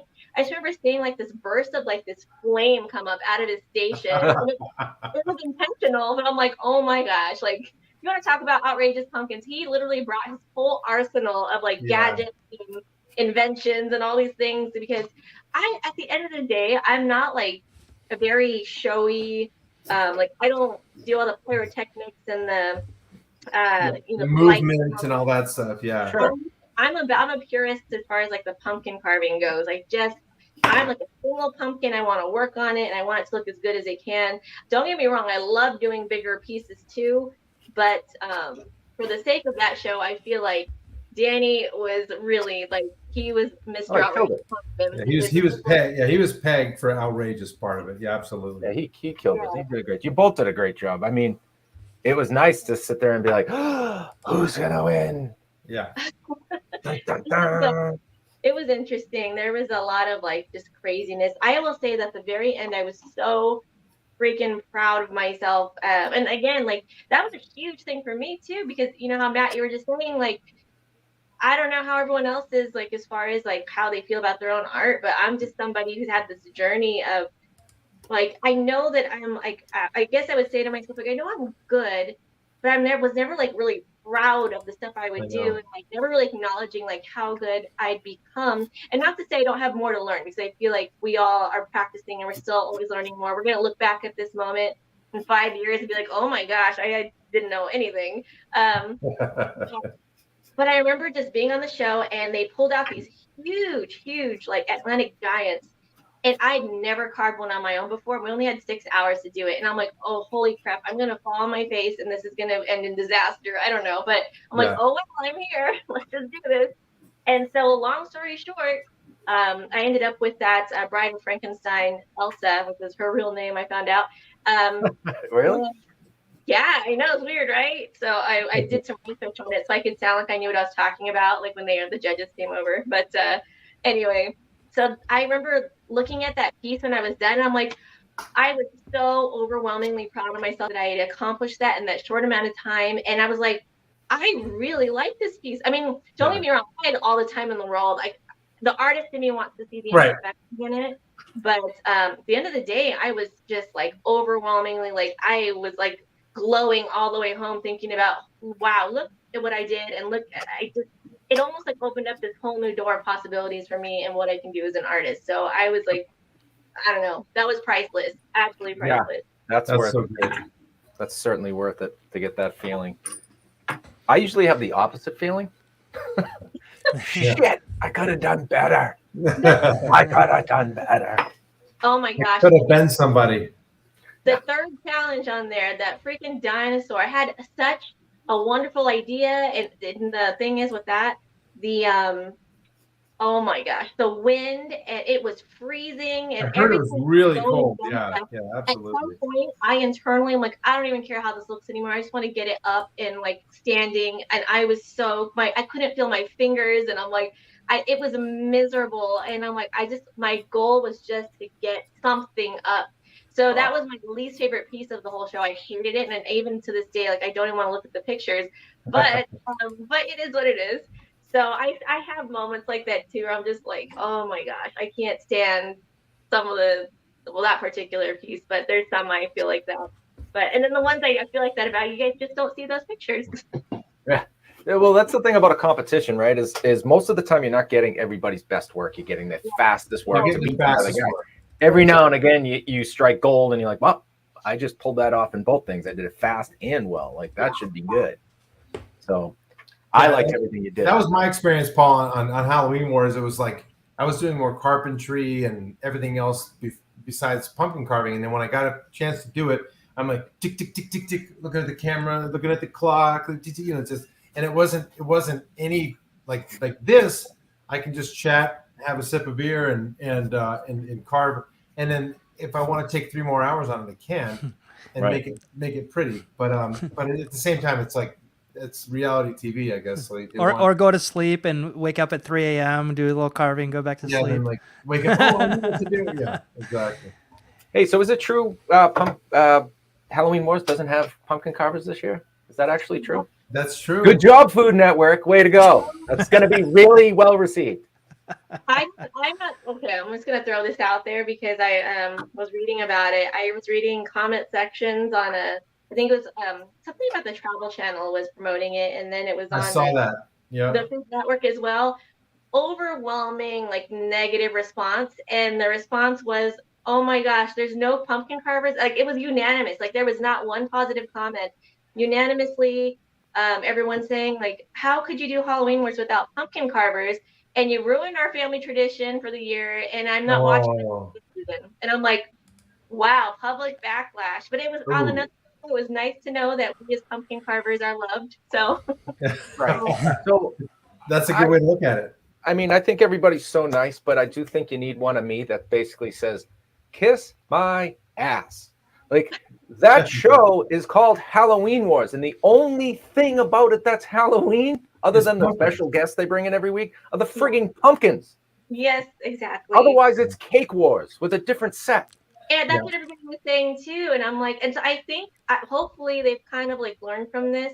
And I do know, I think they had filmed earlier in the season, so they couldn't get pumpkins. But yeah, I still probably would have opted to do something entirely different, or I don't know. I would have made adjustments. But they honestly, the public has spoken. So yeah, and well, that's we all know how the lineups are acquired, and most of the time it's from a 23-year-old kid who has no clue what the show is about, who they're booking. They just get a list of names and they say, you're awesome, we want to talk to you. So the year after I won Outrageous Pumpkins, the very next year I got a call. It was like, "Hey, I saw your Instagram stuff, you'd be great for this new show." And I'm like, you might want to go talk to your boss on this one. Yeah. Like, don't you just mass emailing people? Like, if they did their homework a little better, what a better product they would have. You know what we should do? We should start our own show. We should just start our own show. Well, here's the thing. So Dean says that the time of the year they filmed, they didn't have pumpkins. Okay, but you know what I hear? I think all the pumpkin carvers' price just went up 500%. Oh, there we go. Well, like because the outrage, well, 600%. Well, Outrageous Pumpkins is filling that gap, and Christina mentioned something a minute ago. Yeah, and she's on it this year. Yes, congratulations, Christina. Exactly, and I think that now is going to be the showcase for pumpkins. If Halloween Wars doesn't have pumpkins, that's going to be it to me. Stop calling it Halloween Wars.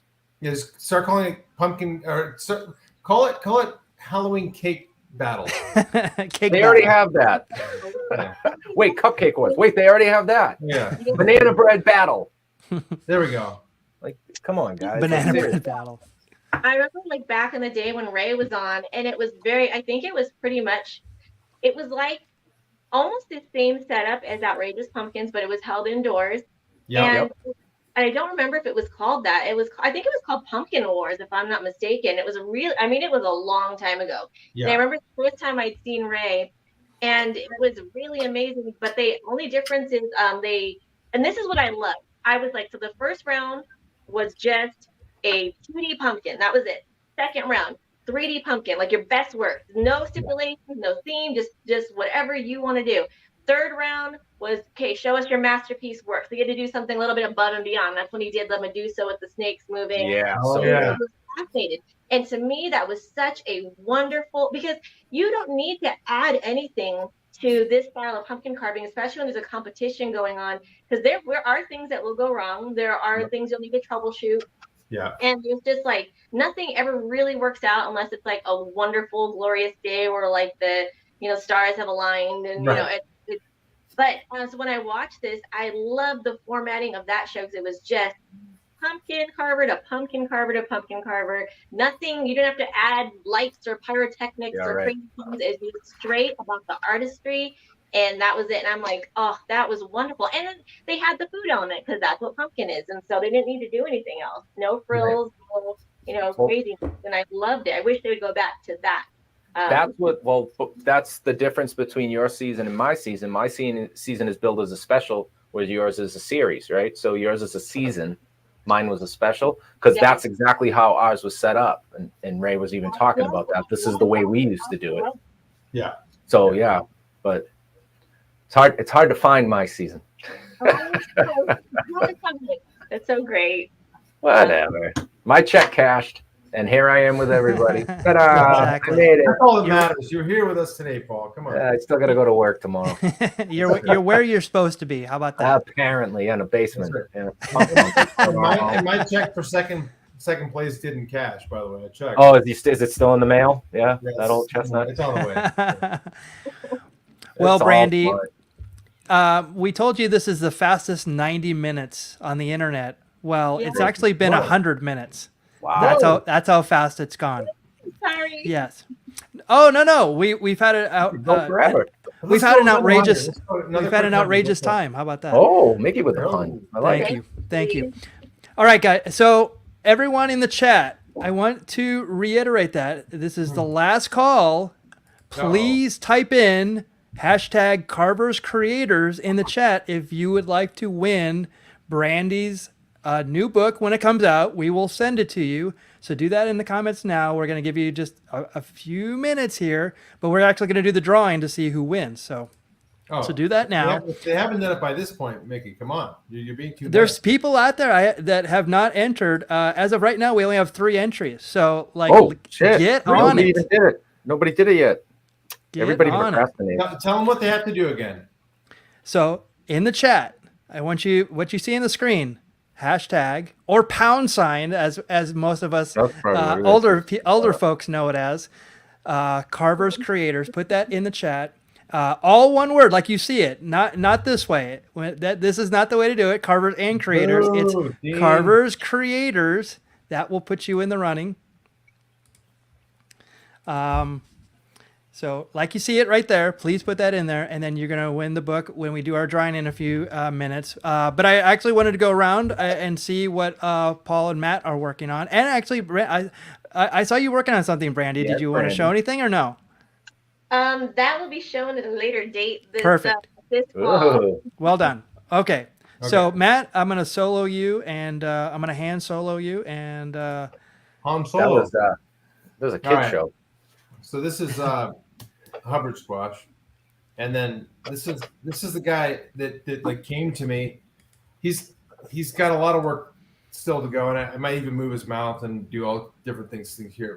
But yeah, he's gonna be a perplexed something from another planet eventually. So anyway, yeah, looking good. And Paul. Just scraping. I got a lot of work to do. I don't know where I'm going. It's a road to nowhere. Hopefully it's going to be kind of like a 2 separate face kind of thing. You know what I mean? You got this one going on, and then you're going to have that one going on. ooh, I don't know what I'm going to do with it. It could completely change the next time you see it. There's a lot of meat here, and honestly, no eyes at all. I was having so much fun listening to Brandy. I was kind of just listening and scraping. It was nice. Yeah, same here. Love Same listening. here. I just kept making this guy. Look at this guy. You know, what can you do? What can you do? All right. So last call. Yep. And good. So carving right carving now. along. Yeah. So yeah, definitely. We can't wait to see it. Nice. I'm shocked that you guys get so much done in the hour and a half. I feel like mine wouldn't even resemble a face right now. Like, it's so good. Well, the good news is it takes me 3 times as long to finish it. I'm really fast in the beginning, and then I sort of just stare at it. Oh, what do I do? What have I done? Really? What have I done? Why did I remove all that material? Yeah. Let me start over. I have some sort of a plan. I'm going to make this. It's going to work.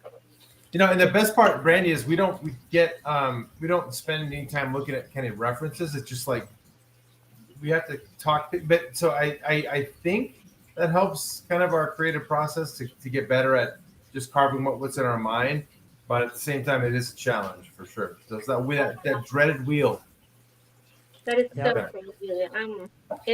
That's awesome. I feel like I need a reference when I carve. Not like every single time, but most of the time in order to do some like good work. I'm like, so that's Yeah. amazing. You just come up with that on the fly.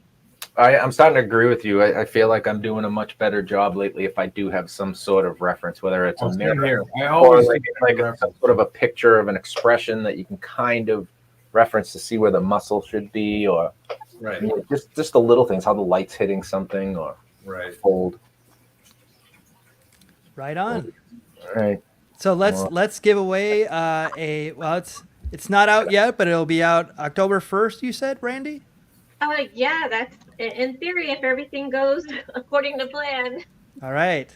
So this is the free book giveaway. So let's do the draw and see who wins a free copy, courtesy of Carvers and Creators, of Brandy's book. So there it is. There's everybody that's in there. Come on, me. It's on you. I thought it was on the show. Oh, it's No. slowing down. It's slowing down. Hey, Dino! Bum, bum, bum, bum. Sorry, There you guys. go. Nicely done, Dean. So please email your address to info@carverscreators.com. If Very not, cool. we'll reach out to you. I think we have contact on you, so we'll definitely put that out there. So congratulations, Dean. So Speech. that was a Past speech. guest. This is Mr. Murray. Mr. Murray, a past guest. Yeah, we love Dean Murray. He's He's good the man. people. Yep. So And now the proud owner of a pretty awesome book. yeah, I'm it's jealous. Definitely. Well, I mean, we're all buying copies of it, so like we can't Randy, wait you're to gonna get it. autograph mine, right? You're gonna sign mine for me. Yes, And and mine. I feel weird doing that. Oh my gosh. Like, I mean, I will, but it's just, oh my gosh. All right, I'll tell you what. I'll send you a handwritten note thanking you. That's just as weird. That'll make us even. Write it left-handed and in crayon. In like calligraphy. Dearest Randy, Calligraphy. thank you so much. Oh, with a quill. He goes back to the feather. Even better. Yeah. Nice. That'll be I'll so go- great. Oh, so I got to get a feather from Brandy to put on the end of the pen. Oh, there we go. Let's get this colored away. I think that'll be awesome. So if you're not following Brandy on Instagram, do it now. You also have the feather artist is also another one, right? Yeah, so I have my Instagram is it's at the pumpkin artist, but everything's separated by an underscore. So it's the_pumpkin_artist. I don't know why I did it like that. I just like seeing all the things apart, all the work apart. Looks good. And I also just have a website I just ended up making, which is fantastic. It's peculiarpumpkins.com. It's Oh, so referencing this book a lot, but I revamped my whole website. And this is going to showcase all of my pumpkins. You can book events. You can see the events I'm going to be attending or demonstrating at. And then I also have a lot of information about the book. I'm going to have a shop up in just probably about a week. I have to get back from my trip, and then I'll have a shop with merchandise and just so much is going on. But yeah, so peculiarpumpkins.com or Instagram or the Feather Artist. I think I'm at the Feather Artist on Instagram as well. So yeah. The You'll feather find- artist. The feather artist. Okay. is the website the best spot to procure a No. copy of the new book, The Peculiar Pumpkin? It'll be available on my website, or you can buy it off of Amazon once October 1st hits. Oh, Okay. Or Barnes and Noble will carry it. I mean, I don't know if they'll carry it in stores. It might be available online. I have to kind of or just double check that, I guess. And then a few other retailers as well. But those are like the main ones that I'm aware of at the moment. So I'll update it on my Instagram page. I'll announce like all the details and where to get it when it comes out. So very cool. Fantastic. Yes, and thank you. A big thank you to again, our, Brandy. Thank you so much. Yeah, Thank Brandy, you so you're much. awesome. You're a huge inspiration to us, and we're just so stoked to have you on with us. So thank you. yeah, no, thank you for inviting me on. It was honestly so much fun. And you're right, that hour and a half did fly by. And Yeah. We have Well, so you know, much we'll more have to to talk do- about. Your We'll have to catalog. do it again. Yeah, we'll have to do it again for sure. There we go. If you're up for it. I'm up for any adventure, so let's do Awesome. it. Right on. You got to remember. You got to say yes to the things that got to say yes. Oh, I do that way too much, but Me too. Yeah. Although 2 seconds before I went on, Paul was talking about how he's got to say no more.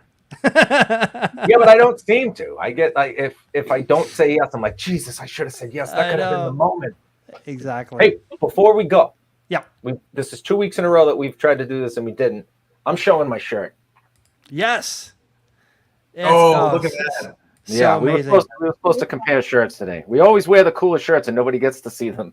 That is awesome. If anything, we're not just artists. We just the collectors of fantastically weird shirts.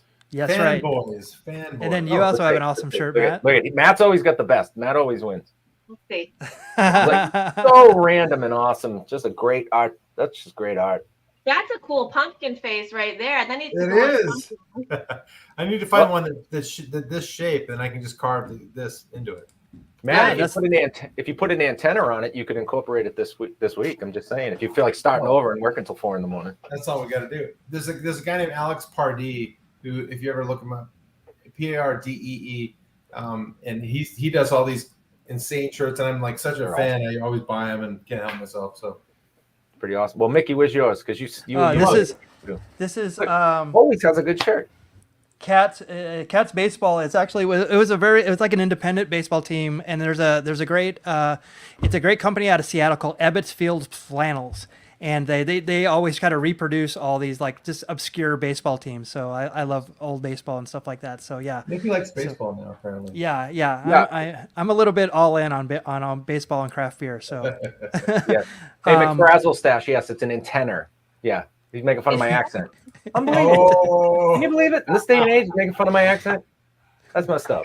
Yeah, and yeah, you are wearing a theme as well. And this is good news for Brandy. Everyone getting a book for Christmas. So there you go. I have stuff coming up for Christmas. I'm so excited. Okay, sorry. That's next show. We'll do all that. Because it'll be after. We'll do it after Halloween. That way, it's just a big Christmas show. We'll do it before Christmas. There you go. Perfect. So this is where you can find us. We're on Twitter, Facebook, Instagram, YouTube, and Twitch. Tell your friends.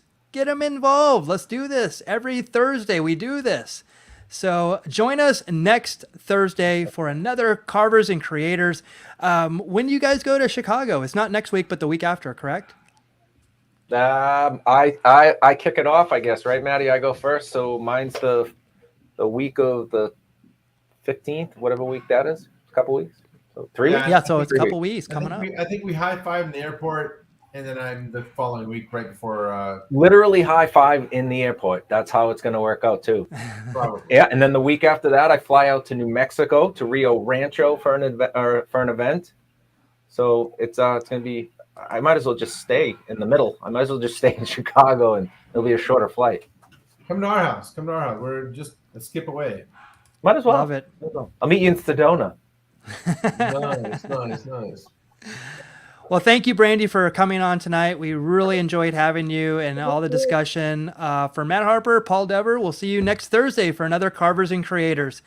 Good night, everyone. Take care. Night, everybody.